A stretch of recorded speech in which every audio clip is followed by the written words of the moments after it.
Assalamualaikum dan selamat sejahtera. Saya Muhammad Harith Hatta dari Kumpulan 5. Kami akan bentangkan tentang tema pembinaan penerapan majmuk di Malaysia. Dan tajuk bagi kumpulan kami ialah penerapan nilai-nilai murni antara masyarakat berbilang kaum di Malaysia. Assalamualaikum warahmatullahi wabarakatuh. Nama saya Muhammad Akrisha bin Muhammad Jaldi. Sekarang saya akan terangkan secara ringkas tentang keseluruhan projek ni.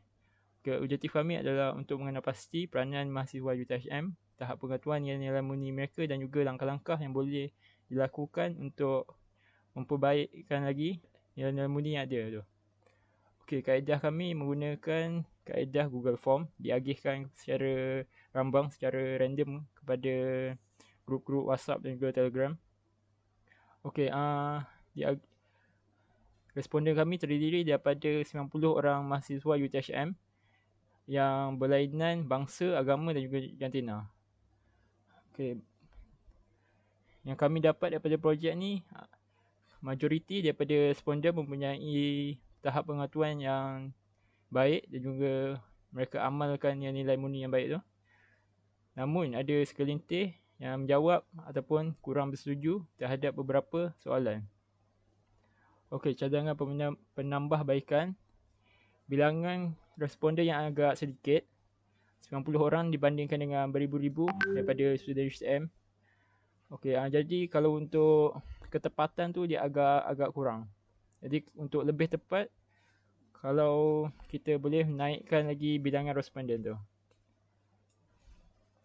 Assalamualaikum warahmatullahi wabarakatuh dan juga selamat pagi saya ucapkan kepada doktor dan juga kakak sekalian. Baiklah, nama diberi ialah Nur Syafinah Osman. Saya mewakili kumpulan 5 untuk membentangkan berkenaan dengan tajuk kami iaitu penerapan nilai-nilai murni antara masyarakat berbilang kaum di Malaysia. Untuk perkenalan, peradaban majmuk di Malaysia adalah gabungan daripada beberapa taman dunia utama yang telah bercampur dan berperanan dalam proses sejarah dunia Melayu. Peradaban mempunyai banyak makna dalam pembangunan manusia. Mengikut Dewan Bahasa dan Pustaka edisi keempat mengatakan bahawa peradaban bermaksud keadaan setingkat kemajuan pada kehidupan jasmani dan rohani pada suatu bangsa, masyarakat maupun tamadun. Malaysia mempunyai pelbagai peradaban mengikut ajaran serta fahaman kaum masing-masing. Setiap fahaman maupun ajaran daripada turun-temurun keturunan tersebut dalam setiap bangsa di Malaysia ini mempunyai keunikan ataupun sejarah tersendiri. Malaysia juga mempunyai 80 kaum etnik terutamanya yang berada di Malaysia Timur serta seperti Baba Nyonya, Iban dan juga Kadazan Uzun. Untuk pemasaran kajian, yang pertama ialah apakah peranan belia bagi penerapan nilai-nilai murni di antara berbilang kaum di UTHM. Kedua, adakah kurangnya pengetahuan tentang kepentingan penerapan nilai-nilai murni dalam kalangan mahasiswa dan mahasiswi di UTHM akan memberi impak negatif. Yang ketiga ialah apakah faktor-faktor yang menyumbangkan kepada nilai-nilai murni di antara pelajar-pelajar di UTHM. Untuk objektif kajian pula terdapat 3 objektif, iaitu yang pertama ialah mengkaji peranan belia bagi penerapan nilai-nilai murni di antara pelajar berbilang kaum di UTHM. Kedua, menilai pasti tahap pengetahuan dan nilai-nilai murni dalam kalangan pelajar UTHM. Dan juga yang ketiga ialah menganalisis langkah-langkah penerapan nilai-nilai murni dalam kalangan mahasiswa dan juga mahasiswi di UTHM. Assalamualaikum. Saya Muhammad Afif bin Harizan bernombor matrik CD 20115. Seterusnya adalah bab 2 iaitu mengenai sorotan karya. Definisi atau maksud nilai murni adalah satu perlakuan baik, peradaban dan tata susila seseorang individu dalam perhubungannya sesama individu ataupun manusia, alam dan juga Tuhan. Jadi maksudnya ini ditakrifkan oleh Wan Muhammad Zahid. Oleh itu, nilai murni ini perlu dipupuk sejak kecil lagi oleh ibu bapa. Ibu bapa berperanan besar sebenarnya dalam memupuk anak mereka kerana ibu bapa itu sendiri adalah cerminan buat anak-anak. Sebagai seorang mahasiswa, mestilah sentiasa bantu-membantu antara satu sama lain agar perpaduan dan silaturahim itu terjamin. Dan seterusnya adalah kita mestilah sentiasa mengucapkan ucapan terima kasih kerana ucapan terima kasih itu adalah sangat penting untuk menunjukkan bahawa Diri kita ini adalah sangat menghargai pertolongan seseorang individu itu. Sekian, terima kasih. Penerapan nilai murni dalam HAM kalangan mahasiswa di UTHM. Mengamalkan sikap bermaaf-maafan antara satu sama lain bagi mengelakkan perselisihan faham. Selain itu, bermaaf-maafan dapat mengelakkan daripada marah. Yang kedua ialah penghayatan itu sendiri membawa maksud perihal kepada kata kerja menghayati, iaitu penghayatan merupakan satu proses pembelajaran dan pengajaran dalam konteks sosial di mana manusia atau perkara-perkara tertentu menjadi perangsang bagi seseorang mengamalkan maupun menghayati nilai-nilai tertentu. Memupuk sikap hormat menghormati agar mahasiswa dapat menjadi role model kepada masyarakat.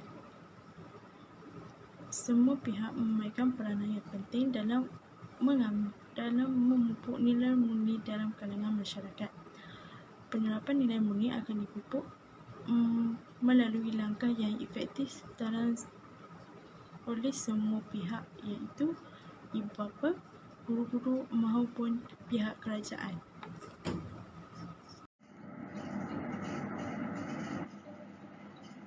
Seterusnya, untuk instrumen kajian, kami menggunakan dua kaedah. Cara pengumpulan data dan maklumat kajian ini diperoleh dengan menggunakan dua kaedah, iaitu rujukan dan soal sidik. Bagi kaedah rujukan, pekaji telah membaca dan mengumpul maklumat yang berkaitan dengan mengkaji peranan belia bagi penerapan nilai murni di antara pelajar berbilang kaum di UTHM.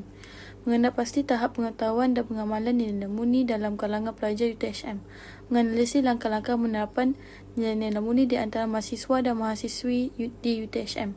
Melalui bahan-bahan tulis seperti kamus untuk mendefinisi istilah penting bagi sumber bahan daripada internet untuk fakta-fakta berkaitan. Dengan bahan-bahan tersebut, kajian ini boleh disiapkan dengan lebih lengkap.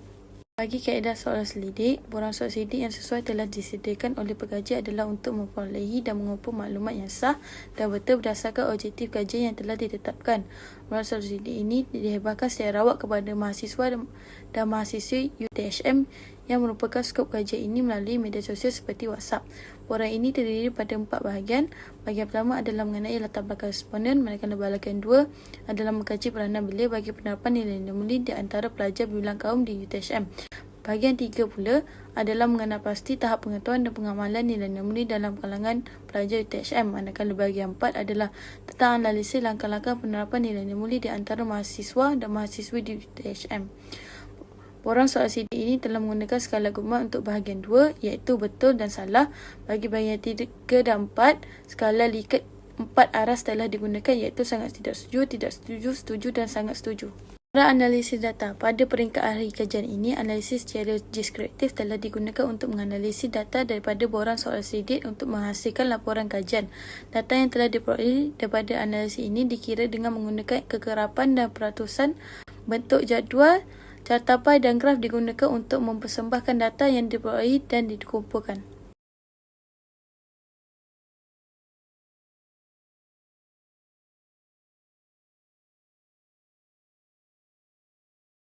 Assalamualaikum dan salam sejahtera. Saya Nur Syahida Syammi binti Azlan ingin membentangkan bab 4, analisis dan dapatan kajian. Bahagian 1, demografi responden. Berikut adalah aspek demografi responden meliputi aspek jantina, bangsa, fakulti, tahun pengajian, semester dan umur responden yang diambil kira dalam dapatan kajian. Seterusnya, kita dapat lihat responden kajian ini merupakan 90 orang pelajar UTHM yang terdiri daripada 27 orang responden daripada tahun 1 iaitu sebanyak 30%, 39 orang responden daripada tahun 2 iaitu sebanyak 43.3%, 18 orang responden daripada tahun 3 yang bersamaan dengan 20% dan 6 orang responden merupakan pelajar tahun 4 yang bersamaan dengan 6.7%. Dan di sebelah kiri merupakan pecahan peratusan daripada setiap fakulti yang terdiri daripada FSKTM, FKAAB, FPTV, FPTP, FTK dan FKMP.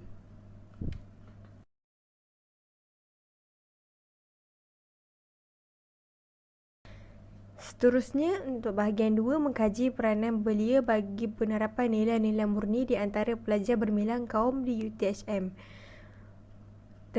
Graf tersebut menunjukkan soalan berkaitan adakah nilai-nilai murni dalam kalangan pelajar UTHM pada masa kini semakin pudar. Terdapat 75.6% menyatakan betul dan 24.4% menyatakan salah. Seterusnya, soalan adakah setiap pelajar perlu menghormati adat dan budaya yang ada di UTHM. Dalam rajah tersebut, kita dapat melihat bahawa 100% daripada responden bersetuju dengan pernyataan di atas. Hai, Assalamualaikum. Saya Nur Zaidita Zulaikha binti Muhammad Zailani.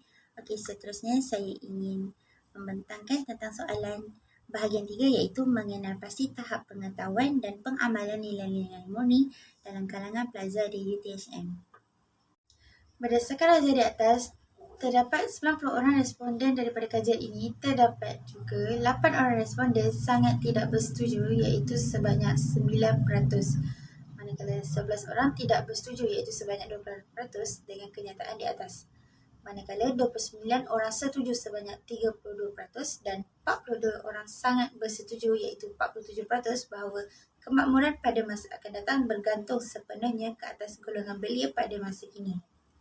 Hal ini juga amat penting kerana golongan belia pada masa akan datang perlu mengekalkan kemakmuran yang telah dibina oleh golongan belia pada masa kini. Seterusnya, soalan yang berkaitan punca kurangnya nilai-nilai murni dalam kalangan didik pelajar. Majoriti daripada responden sangat bersetuju bahawa rakan sebaya adalah punca utama kurangnya sifat nilai murni dalam kalangan didik pelajar, serta pertelikahan berpunca daripada kurangnya ilmu pengetahuan dan pengamalan nilai-nilai murni dalam didik pelajar. Seterusnya, graf di atas merupakan salah satu soalan yang mendapat jawapan yang paling umum. Hal ini jelaslah bahawa setiap responden mempunyai pendapat yang tersendiri. Akhir sekali, kesimpulan analisis berdasarkan boras soal sidik yang dijalankan, objektif kajian kami berjaya dicapai dengan baik.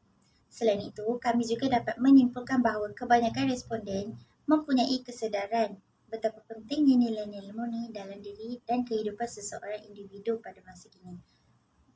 Selain itu, dalam penelitian kami terdapat beberapa cabaran dalam penerapan nilai-nilai murni dan antaranya adalah pelajar sedar bahawa amalan nilai-nilai murni yang semakin merosot pada masa kini juga berpunca daripada diri mereka sendiri. Akan tetapi, semangat itu kini kian merudum kerana kurangnya motivasi diri dalam diri seseorang pelajar dan individu pada masa kini. Bagi perbincangan pada tajuk kami, yang pertama sekali mengkaji peranan belia bagi penerapan nilai-nilai murni di antara pelajar berbilang kaum di UTHM.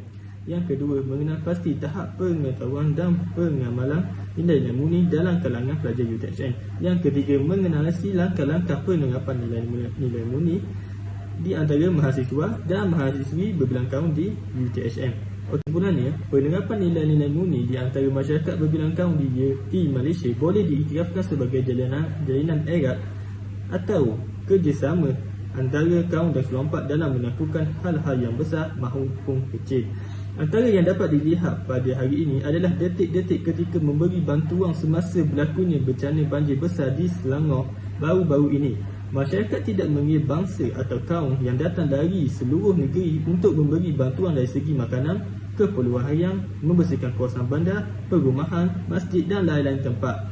Hujung mengunjungi semasa memberi bantuan yang tidak mengira kaum dan agama ini dapat dilihat Malaysia adalah salah satu negara yang mempunyai penerapan nilai-nilai murni antara masyarakat berbilang kaum yang tinggi. Ini boleh dijadikan contoh yang baik oleh negara luar walaupun negara Malaysia mempunyai berbilang kaum mereka tersendiri.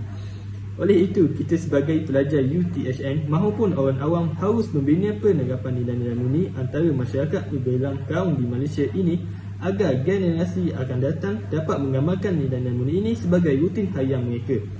Okey, sekian, terima kasih.